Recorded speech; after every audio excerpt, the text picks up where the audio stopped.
During each cardiac cycle हम कुछ certain sound सुनते हैं with the help of stethoscope से।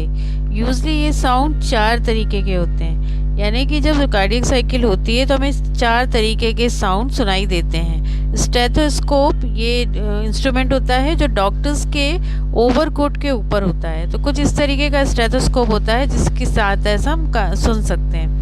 ये आप डायग्राम देख रहे हैं, इसमें 4 साउंड दिए हुए हैं। फर्स्ट साउंड में हीट साउंड है, सेकंड में ईकेजी है, थर्ड वन इज कैरोटॉइड प्रेशर है एंड द फोर्थ में लेफ्ट पेरिफेरल वेगस है।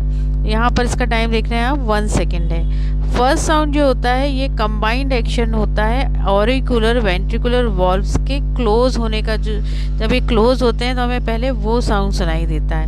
मीन्स जो वॉल्व्स होते हैं इनके बंद होने से जो साउंड प्रोड्यूस होता है वो फर्स्ट साउंड है। सेकंड साउंड जो होता है वो एंड ऑफ सिस्टोल जब ख़त्म होता है तो वहाँ पर एक साउंड प्रोड्यूस होता है। और ये साउंड कैसे प्रोड्यूस होता है? एओर्टिक और पल्मोनरी वॉल्व के बंद हो जाने से।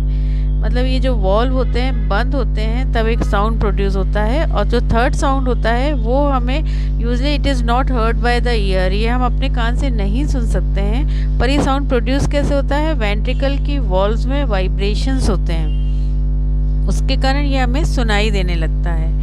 तो इसलिए और जो फोर्थ साउंड होता है वो एट्रियल साउंड होता है जो कि एक सुटेबल एम्पलीफिकेशन के कारण सुनाई देता है। और ये मूवमेंट ऑफ ब्लड के कारण ऑरिकल में और वेंट्रिकल में जो मूवमेंट होता है ब्लड का